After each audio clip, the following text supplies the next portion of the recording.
I've always wanted to come to Rome. I feel like it's one of those that's kind of standard on everyone's bucket list, right? You want to go see the pyramids, you want to go to Rome. And I've found reasons for probably 10 years not to come, whether that's family, kids, work, money, whatever it is. And I can tell you loads about Rome through the movies, through TV, through what we learned at school. I feel like I'm quite well versed on what happened, but it's not until you step off the plane and you smell it and feel that weird energy around the place and you see this almost forbidden historical history to Rome that it makes you realise how special this place truly is.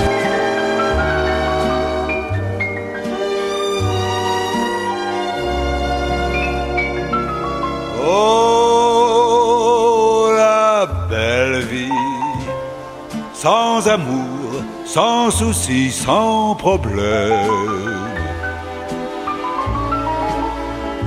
Oui, la belle vie, on est seul, on est libre et on traîne.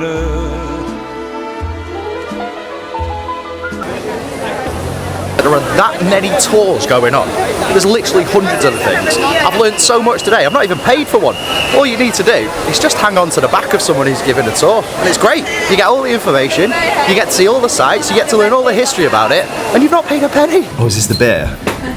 Thank you so much. Thank you. Thank you. I've just come into this little bar in the middle of Rome. It's cost me 20 euros to get into.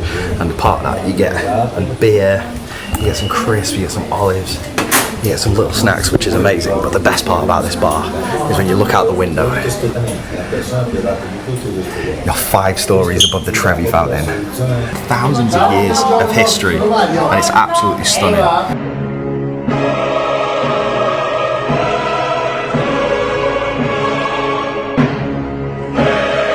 Another thing that's weird about this place is that you'll be walking around and you'll see the most modern things you've ever seen in your life. So you'll see Zara, and you'll see McDonald's, and you'll see Ralph Lauren and all these really cool, highfalutin shops. And then you'll turn a corner and you'll literally see the oldest thing you've ever seen in your life.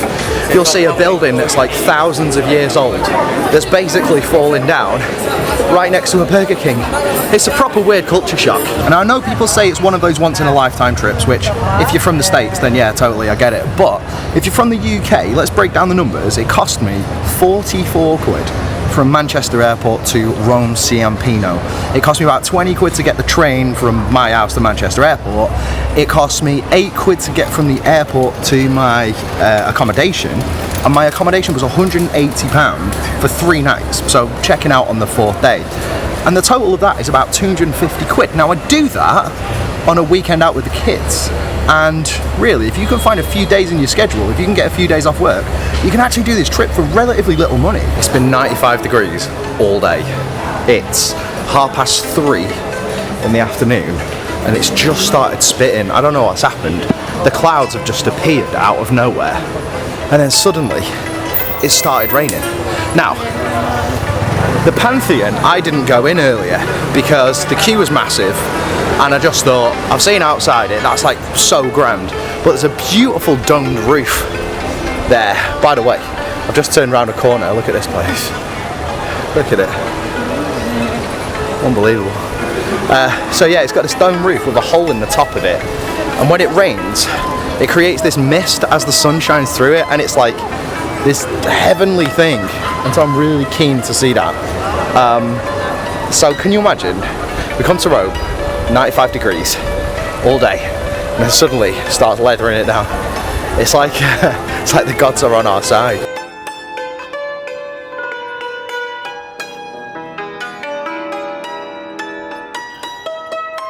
Right, it's proper spitting. This is a really good sign. I don't know if you can see the sky. To be fair, it's probably overblown, but you can see, man, it's proper dark. And there's loads of black clouds in the sky, and the Pantheon's just round this corner. Honestly, this will make this entire trip worthwhile. If I can catch the rain, look, it's on my face. Umbrellas are up. Everyone's hiding from it, but we want to get in this really cool place. Jesus.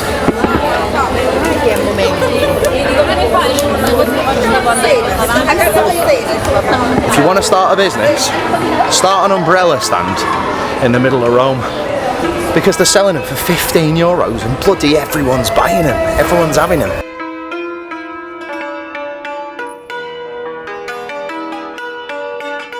So this is the Pantheon now, and there's a massive, massive black cloud above it. So I'm hoping that the heavens will literally open.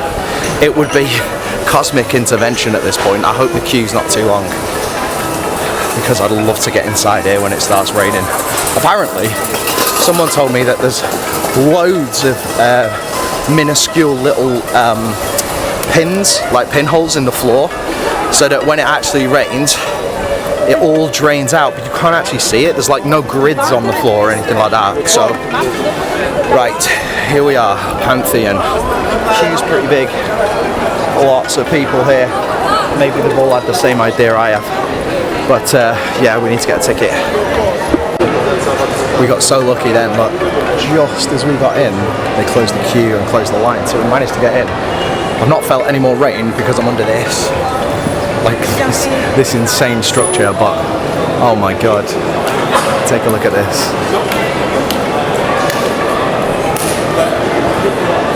It's absolutely unbelievable. Now all we have to do is pray for rain.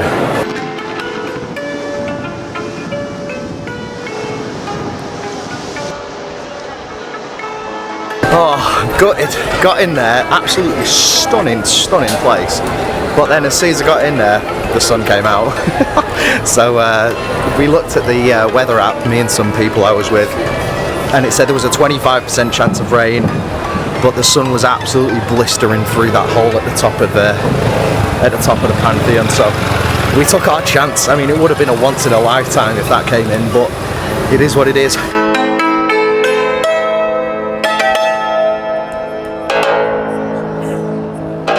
I must have done easily 10,000 steps today. Now, according to Google, this is called the Wedding Cake Building, and I guess the reason why is is pretty obvious.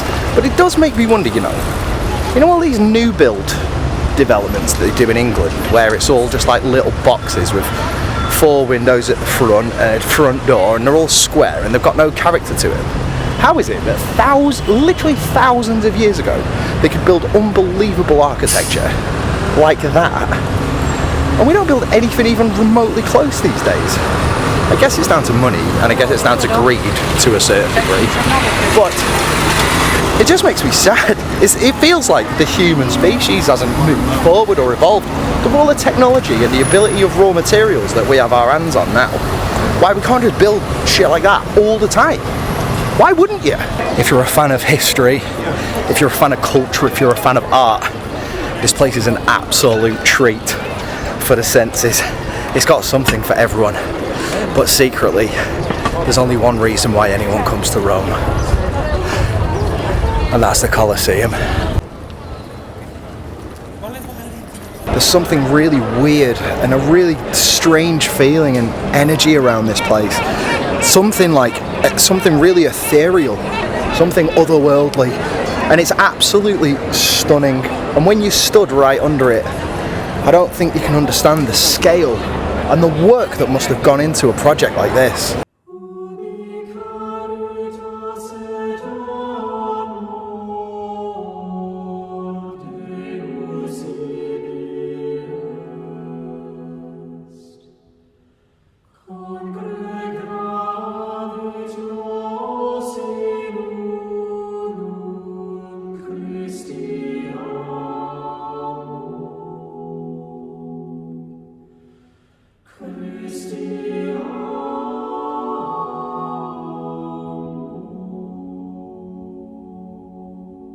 This place is absolutely monumental. It is so huge. You can't tell the scale from this video, but there's such a weird feeling in this place. It's something otherworldly, and it's absolutely gorgeous. I didn't realise that I'd feel as emotional as I do about being in a place that has so much history, but this just tops everything off. It's absolutely stunning. I feel like there's something incredibly sinister and really pulls your energy while you're here.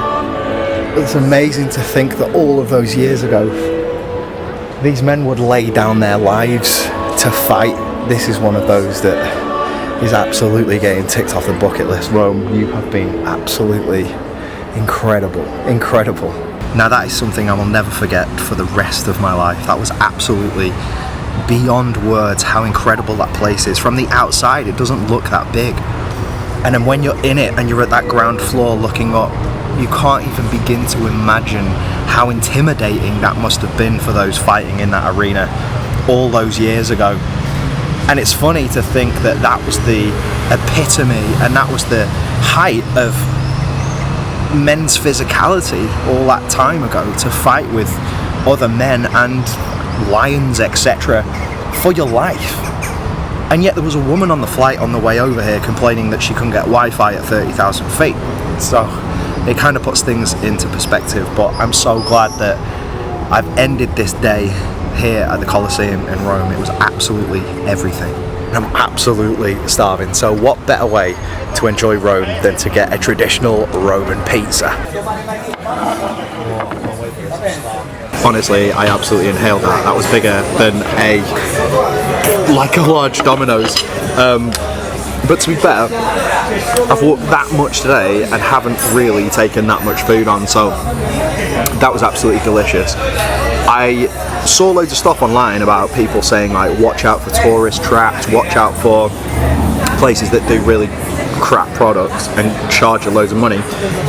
This was actually great. It was 14 euros for a large pizza, 6 euros for a beer, 7 euros for a glass of wine, and I had a starter as well. So overall it's going to end up being probably 30 euros, which I think is well reasonable. Alejandro, you have limoncello with me. All right. We Yes. drink to good health and we drink to Roma. Vai, alla salute. Salute! Oh my god. Oh. That's so Alright. strong. Legend. Thank you. Alla salute. Day 2 in Rome. Here's some things that I've noticed. Number 1, every single time you cross the road, you're putting your life in your own hands, because it feels like these people have no concept of road markings. They don't really care about traffic lights.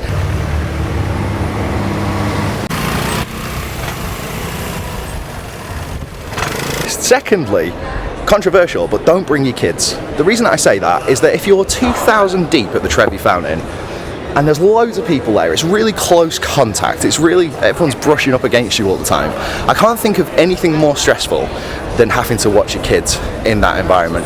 Thirdly, you absolutely have to walk this city, because the most beautiful places that I've seen on this trip have been completely when you're walking down a random road, totally inconspicuous street in the middle of nowhere, and then suddenly you turn a corner and there's a building that's been there for 5,000 years, and it's the most incredible thing you've ever seen in your life. So you absolutely have to walk it. There are metro lines and tube lines so you can get around, but you absolutely have to walk this city.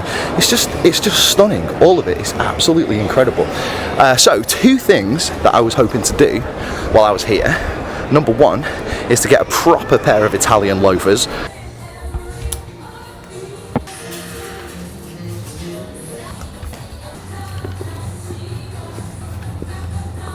Perché quella poi qua cede.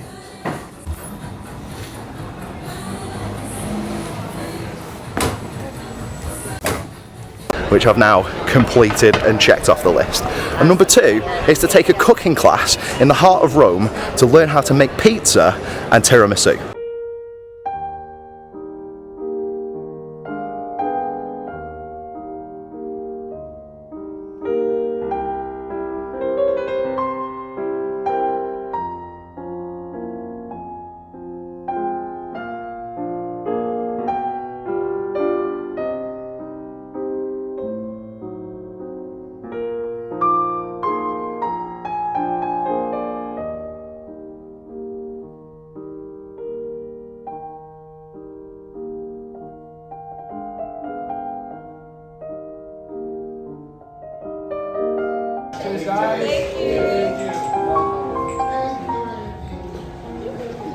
Cheers.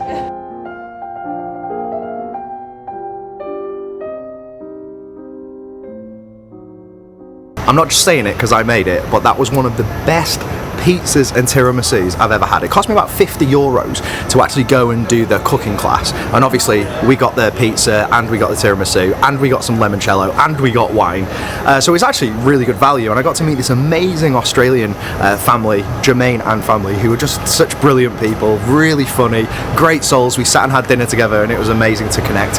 Oh, it's just been such a great day. But there's one final place I need to see on my Rome adventure, and that's to go to the Vatican. So I didn't realise when I bought my trip to Rome that the Pope had died. I know, quite a big oversight. Now the thing is, when you look at a building as magnificent as this, the security is absolutely insane. There's police all over the place, there's screens, there's some kind of, I don't know if it's a show or some kind of, I don't know, maybe he makes a walk down here, or I don't know, but that is some bloody building. Look at the size of it. Man, this place is something else. The fact that it's its own city in and of itself is just incredible, and every single direction that you turn, there is something absolutely unbelievable to see. That right there is the balcony where the Pope comes out and says his little piece. We've got the Sistine Chapel. Look, just look at all these columns here, and they're massive. They might not look that big on camera, but I promise you, like, look at all the people by it, like little ants. It's just astounding. There are no words to explain how incredibly beautiful this place. Look at all of these. Look at all of these sculptures, all of these statues. I mean, it's just magical. Absolutely gorgeous. Thank you, Rome.